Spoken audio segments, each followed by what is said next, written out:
Olá, sejam bem-vindos ao projeto Concursos Municipais, um projeto que pretende abordar as leis mais recorrentes em concursos públicos municipais na parte de legislação.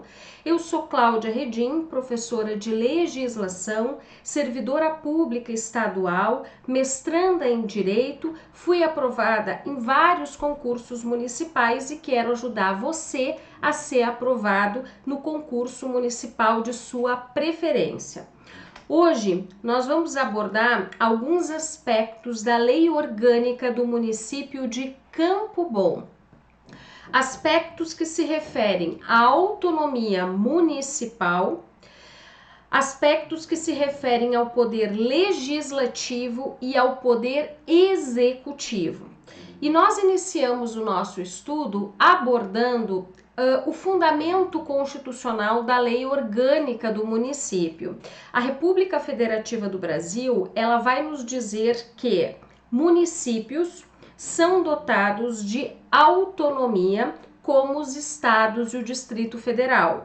E aí o primeiro detalhe que eu já tenho que chamar a sua atenção é para você não confundir autonomia com soberania. A soberania é um tributo da República Federativa do Brasil. Os entes federativos, estados, Distrito Federal e municípios são dotados de autonomia. E por que você precisa ficar atento a isso? Porque o examinador, em algumas provas, tende a tentar confundir vocês, substituindo o termo autonomia por soberania. Além de ser um município dotado de autonomia, e nós veremos já nos primeiros artigos da Lei Orgânica o desdobramento dessa autonomia, o município será regido por lei orgânica. A lei orgânica está para o município como a Constituição Federal está para o Estado brasileiro. A lei orgânica é a lei mais importante do município, justamente por ser a lei que vai organizar o município nas suas competências, nos seus poderes, nos direitos e deveres dos cidadãos e em razão dessa importância, por organizar a administração pública municipal, ela será uma lei que terá um processo de aprovação mais elaborado. Ela deverá, segundo a Constituição, ser aprovada em 2 turnos, com interstício mínimo de 10 dias e aprovada por um quórum qualificado de 2/3 dos membros da Câmara Municipal.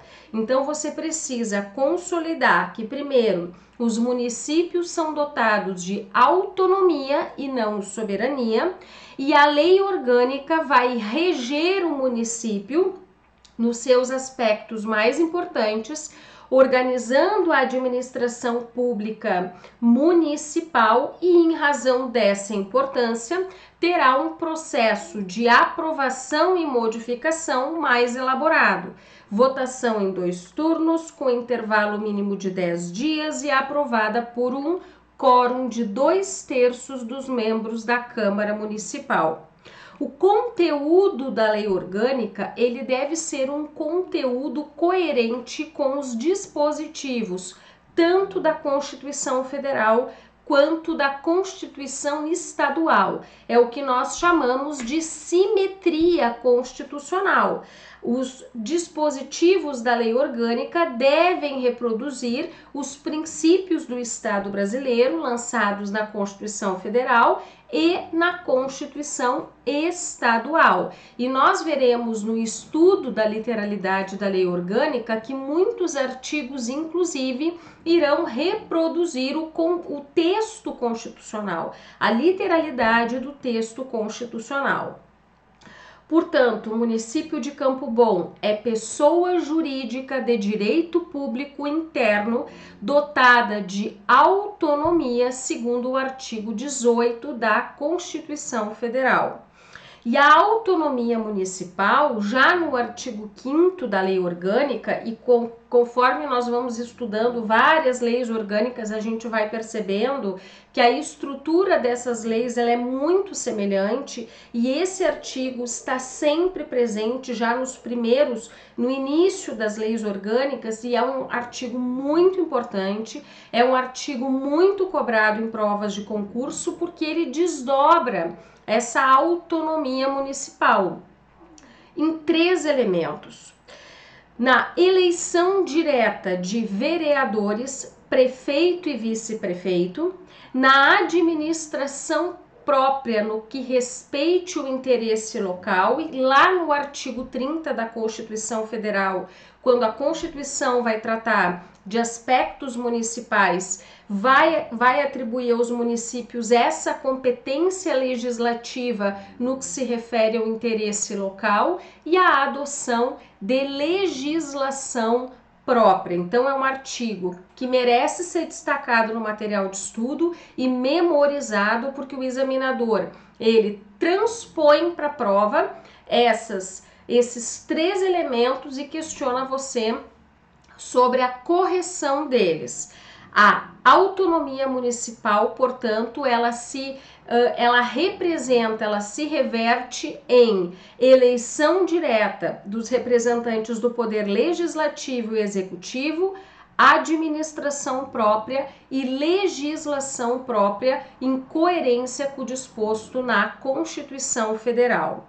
E a Lei Orgânica Municipal, como nós já dissemos aqui, vai organizar a administração pública municipal e vai fazer esta organização, inclusive, dos seus poderes, o poder executivo e o poder legislativo. E aí eu preciso chamar a sua atenção novamente, porque o examinador tenta te confundir afirmando que o poder judiciário é um dos poderes municipais. Veja, isso está incorreto. O poder judiciário, que possui a reserva da jurisdição, está organizado no contexto constitucional somente nas esferas federal e estadual. Logo, são poderes municipais apenas o executivo, representado pelo prefeito e vice-prefeito, auxiliado pelos secretários municipais, e o poder legislativo pela Câmara Municipal e vereadores eleitos. Então, anota no seu material: o fato do município ser sede de comarca ou possuir fórum não se confunde com o poder judiciário ser um poder municipal. São poderes municipais apenas o poder legislativo e o poder executivo, porque o poder judiciário está organizado constitucionalmente nas esferas federal e estadual. E consolidando, portanto, a autonomia municipal, ela vai compreender a auto-organização do município, o autogoverno, a autolegislação e a autoadministração, seja pela eleição dos vereadores, do prefeito e do vice, de possuir a sua administração própria e competência legislativa no que se refere ao interesse local. A lei orgânica vai nos trazer, e aí você pode perguntar: professora, isso realmente cai? Porque é uma informação que não apresenta grande complexidade, né? A que se refere aos símbolos do município. E digo para você, cai. É muito recorrente em provas o examinador te questionar a respeito dos símbolos do município, e aí é uma questão que se trata unicamente de memorização. E na lei orgânica do município de Campo Bom estão lançados como símbolos do município o brasão, a bandeira e outros representativos da cultura e da história. E aí eu chamaria a sua atenção para esses outros representativos da cultura e da história, porque o examinador pode afirmar na tua prova que são símbolos do município apenas o brasão e a bandeira, quando na verdade é o brasão, a bandeira e outros representativos da cultura e da história. Pode parecer uma questão muito singela, mas ela aparece em provas objetivas e pode te confundir na hora da prova. Então, atenta para esse terceiro elemento não exaustivo, que pode incluir outros símbolos representativos do município de Campo Bom. A competência municipal do município de Campo Bom vem lançada no artigo 6º da Lei Orgânica, e a Lei Orgânica vai reproduzir, portanto, as competências lançadas nas Constituições Federal e Estadual. E é aquilo que nós já abordamos aqui, por uma questão de simetria e competência, a Lei Orgânica vai se reger por essas disposições e princípios. Então, se a lei orgânica se reporta à Constituição Federal, eu preciso ir lá no texto constitucional resgatar essas competências. E aí nós temos, sobretudo, 3 competências. Uma competência material, lançada no artigo 30 da Constituição Federal, e aí eu trago um exemplo para vocês, porque isso vai exigir uma leitura atenta dos senhores lá do texto da Constituição. Por exemplo de competência material lançada no artigo 30, legislar sobre assuntos de interesse local, já lançado no inciso 1º. Teremos competências comuns entre municípios, estados e Distrito Federal, como, por exemplo, combater as causas da pobreza, proteger a fauna e a flora, proteger o patrimônio histórico-cultural, e a competência tributária, lançada lá no artigo 156 da Constituição Federal, que nós veremos que a competência tributária do município vai abranger o imposto sobre propriedade territorial urbana, o imposto sobre serviços de qualquer natureza, o imposto de transmissão intervivos de bens imóveis, além das contribuições de melhoria e as taxas pela prestação de serviço específico e divisível. Então, essa competência tributária está lançada lá no artigo 156. Então, organiza aí no teu material as competências municipais, competência geral, artigo 30 da Constituição, comum, artigo 23, e a tributária, artigo 156. Consolidamos que são poderes municipais executivo e legislativo. E aí eu ingresso com os senhores no poder legislativo e quero destacar alguns aspectos que são frequentemente objeto de provas objetivas. A Câmara de Vereadores do município de Campo Bom, ela é composta, segundo as regras constitucionais que vão estabelecer uma proporcionalidade entre a população e o número de representantes. Segundo essa proporcionalidade, nós teremos 11 vereadores na Câmara de Vereadores do município de Campo Bom, segundo a lei orgânica. E aí é uma informação que precisa ser memorizada. O período legislativo ordinário vai compreender o período entre 1º de fevereiro a 19 de dezembro, tendo sessões todas as segundas-feiras e últimas quartas-feiras do mês. O recesso, ele corresponderá ao período de 20 de dezembro a 31 de janeiro, e o recesso no primeiro ano da legislatura é o mandato de 4 anos e não se confunde com sessão legislativa ordinária. A legislatura é o período correspondente ao mandato de 4 anos. O recesso no primeiro ano da legislatura, ele compreenderá o período de 20 a 31 de dezembro e o mês de fevereiro.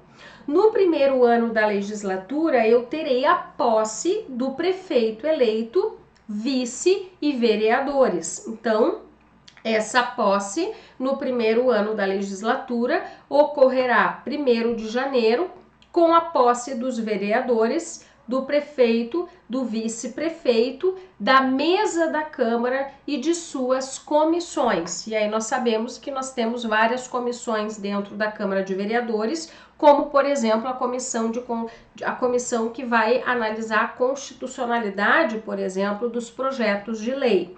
Então, são informações retiradas da lei orgânica, bastante objetivas, que exigem memorização, mas que certamente podem ser abordadas na tua prova.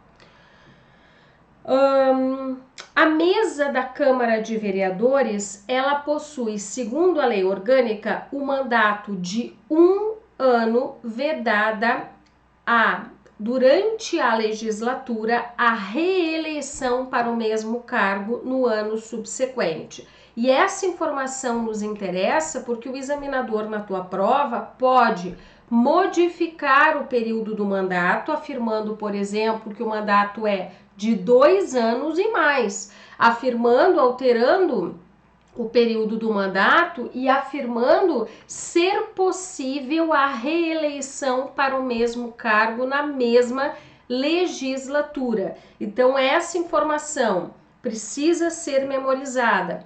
Mesa da Câmara, que possui uma atuação importante, mandato de 1 ano, vedada durante a legislatura a reeleição para o mesmo cargo no ano subsequente. E toda vez que a lei orgânica trouxer vedações, a gente precisa destacar, porque o examinador pode transformar a vedação em uma permissão e te induzir em erro. A convocação extraordinária da Câmara, ela se dará em alguns casos e algumas pessoas estão legitimadas a operar essa convocação extraordinária. Segundo a lei orgânica, possui essa legitimidade o presidente, a maioria dos membros da Câmara ou o prefeito. E na convocação extraordinária, eu vou ter uma vinculação na deliberação. O que isso quer dizer? A deliberação, a discussão estará restrita ao objeto da convocação extraordinária. Eu não posso convocar extraordinariamente e colocar várias matérias para discussão, não. Eu tenho uma deliberação vinculada ao objeto da convocação extraordinária que deve estar expresso na convocação, que tem uma forma específica, uma convocação que deve ser expressa e que possui um prazo. O prazo ele deve ser antecedente de 48 horas, salvo se esta convocação ela for realizada em sessão ordinária. Então percebe que a convocação extraordinária ela possui algumas formalidades e eu destacaria como principal delas que pode vir na tua prova essa deliberação vinculada e restrita ao objeto da convocação. O quórum das votações da Câmara Municipal é outra informação que nos interessa muito. Regra geral, as votações na Câmara Municipal são adotadas por maioria simples, presente no mínimo a maioria absoluta, e aí você precisa organizar. Maioria absoluta é 50% dos membros da Câmara e não dos presentes, 50% dos membros da Câmara mais um. Maioria simples é 50% dos presentes. Então percebe que na regra geral eu preciso maioria no mínimo absoluta e as decisões serão tomadas por maioria simples. A maioria absoluta será exigida nas matérias elencadas pelo artigo 15 da Lei Orgânica. E aí eu trago como exemplos matérias como rejeição de veto a projeto de lei aprovado, pela maioria simples. Nos casos lançados no artigo 15 da Lei Orgânica, as votações necessariamente devem atender ao quórum qualificado de maioria absoluta.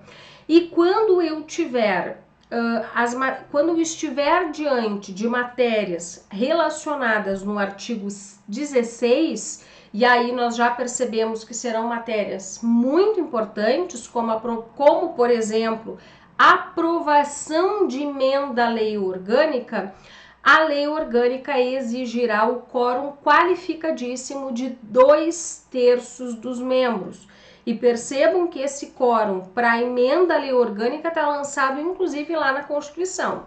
Então, maioria absoluta para as matérias relacionadas no artigo 5º, 2/3 dos seus membros para as matérias relacionadas no artigo 16. E aí aqui cabe uma leitura atenta da lei orgânica para fins de memorização. Mas você tem que relacionar a importância das matérias lançadas no artigo 16 com o quórum de 2/3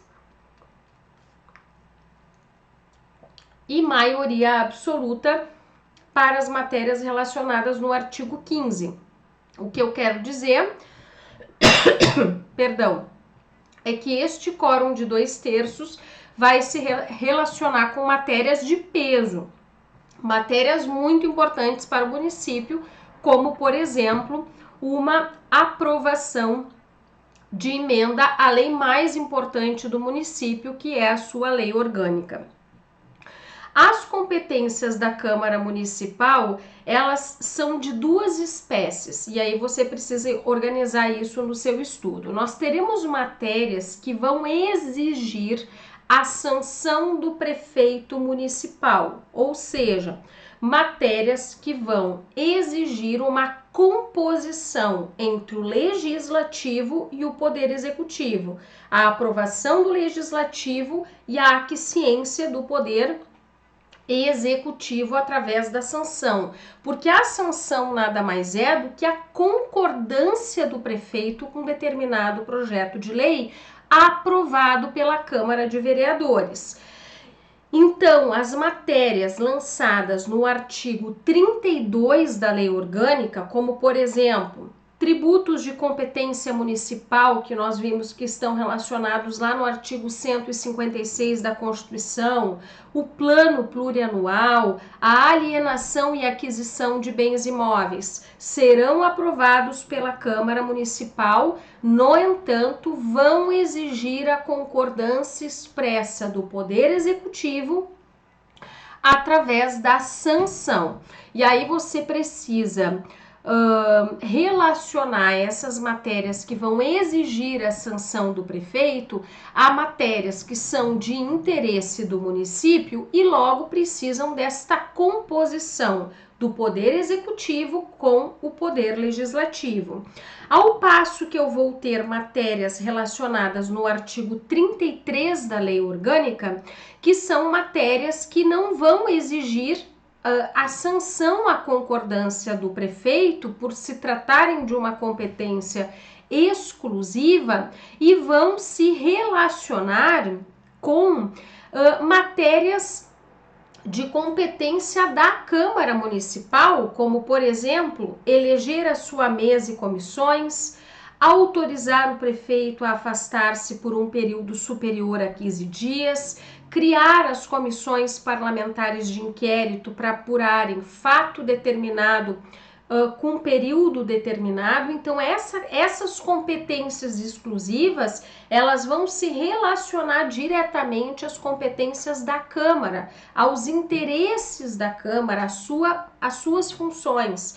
Logo, você tem que separar aquilo que é de interesse, sobretudo, do município, que vai exigir essa composição entre executivo e legislativo, que são as matérias que vão exigir a sanção do prefeito, e as matérias que são de competência exclusiva da Câmara e que logo vão dispensar a sanção do prefeito, segundo o artigo 33.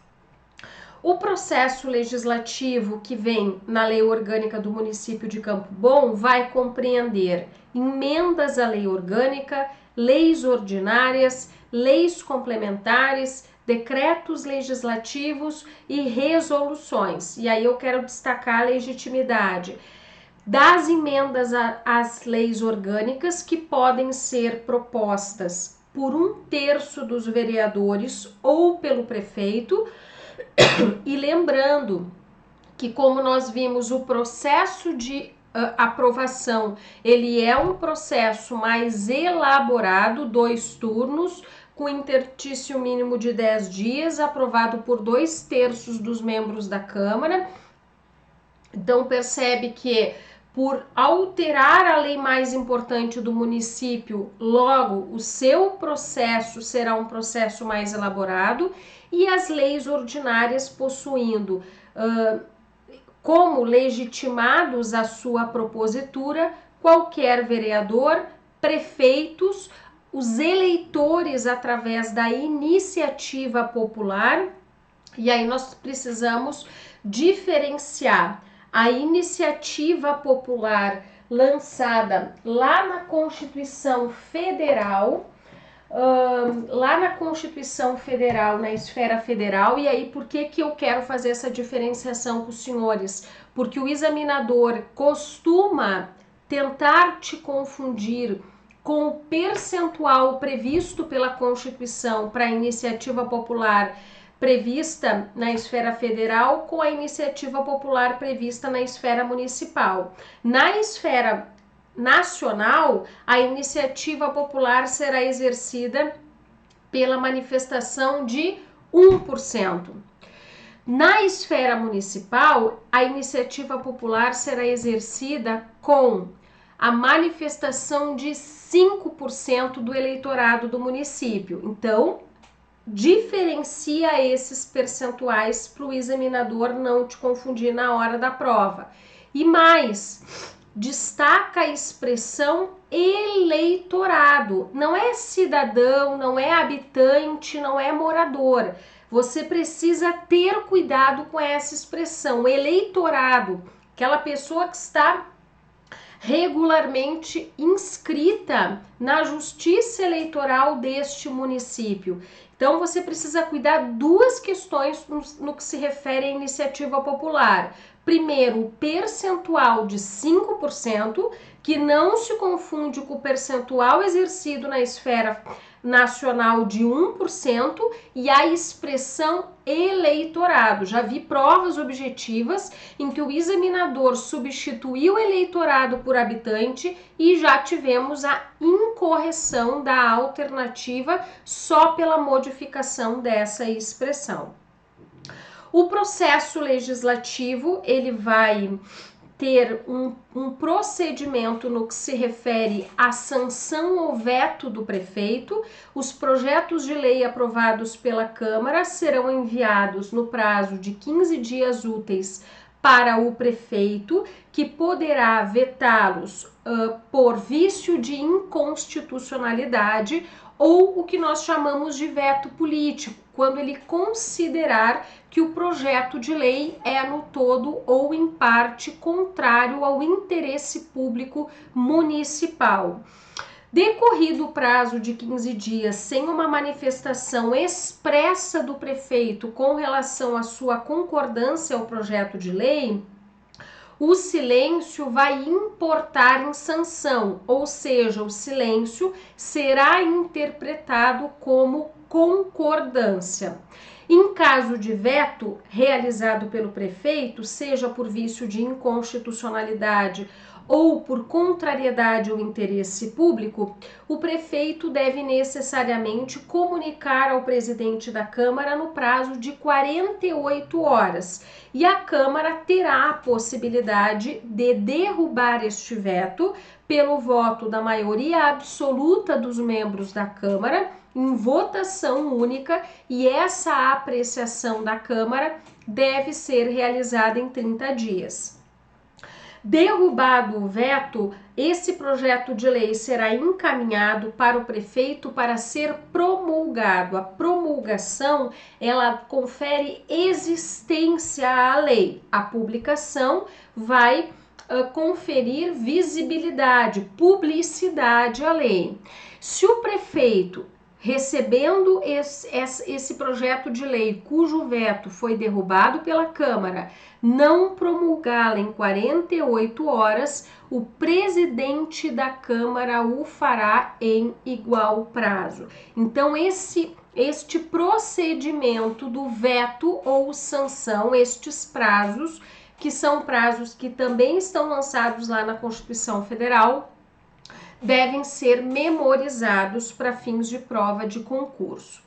E ingressamos no poder executivo, que é exercido pelo prefeito, auxiliado pelos secretários municipais. E o prefeito, e nós vimos que a eleição direta de prefeito, vice-vereadores decorre da autonomia municipal. O prefeito será eleito para um mandato de 4 anos e a sua posse se dará no dia 1º de janeiro, no primeiro ano da legislatura. O prazo para o prefeito tomar posse corresponde 10 dias, sob pena de ser declarado vago. Professora, se o prefeito não tomar posse em 10 dias, qual a consequência? A vacância do cargo. Assume o vice-prefeito. E se o vice-prefeito também não tomar posse neste prazo, o cargo de chefe do Poder Executivo será declarado vago e assumirá o presidente da Câmara de Vereadores. Mas percebe que este prazo de 10 dias para o prefeito e vice tomarem posse, ele pode ser extrapolado mediante justo motivo comprovado. Mas é importante você saber que essa posse se dará, como nós já vimos, no dia 1º de janeiro do primeiro ano da legislatura e necessariamente no prazo de 10 dias, salvo motivo justo e comprovado, sob pena de declaração da vacância do cargo. O prefeito terá atribuições que estão relacionadas no artigo 52 da Lei Orgânica, como, por exemplo, representar o município em juízo ou fora dele, iniciar o processo legislativo, sancionar, promulgar e fazer publicar leis. O prefeito possui competências e atribuições, mas também possui uma responsabilidade.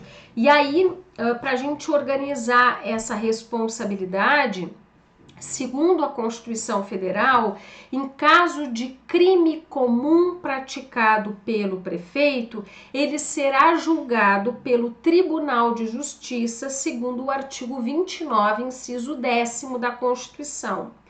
Por crime de responsabilidade que está previsto no Decreto-Lei 201/67 e que muito frequentemente é reproduzido pelas leis orgânicas dos municípios, nós também teremos o julgamento do prefeito pelo Tribunal de Justiça e caberá à Câmara de Vereadores julgar o prefeito em caso de infrações político-administrativas, que no nosso caso estão tipificadas no artigo 56 da Lei Orgânica do Município de Campo Bom.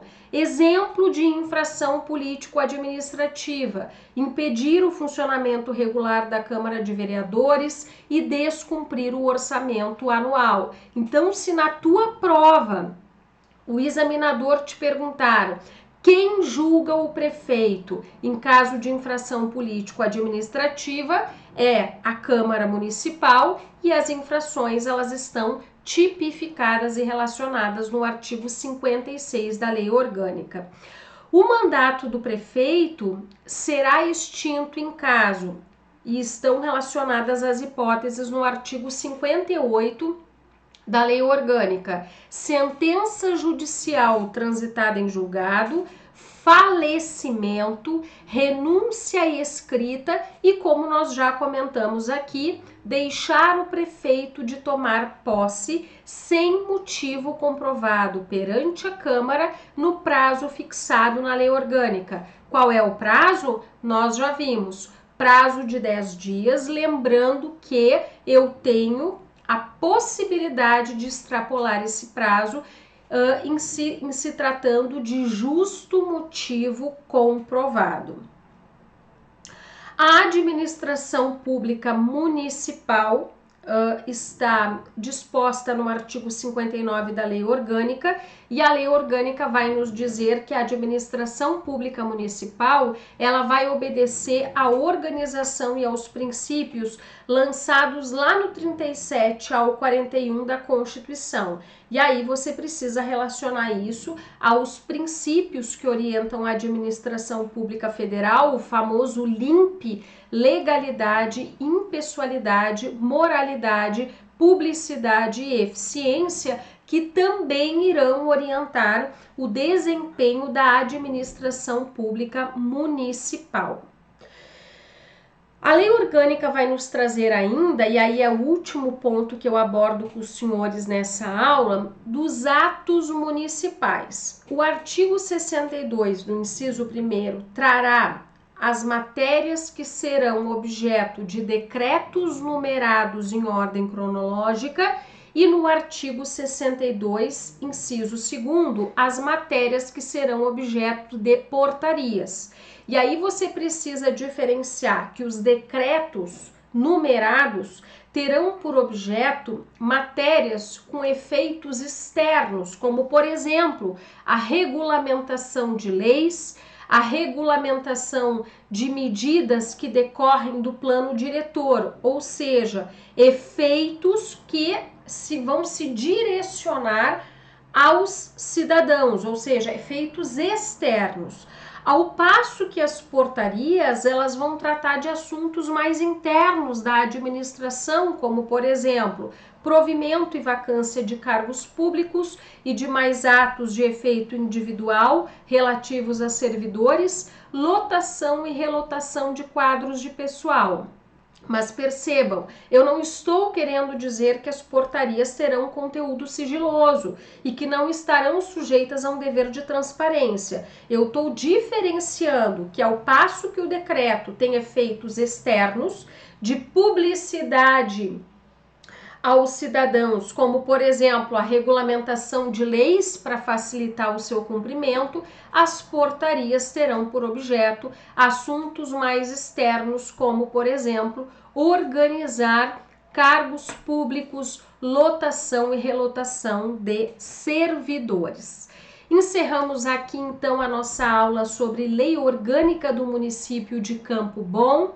Acesse o Instagram @claudiaredim para deixar críticas, elogios, sugestões e dúvidas, um canal bastante importante para que a gente possa continuar o nosso estudo, e eu te aguardo na próxima aula. Até lá!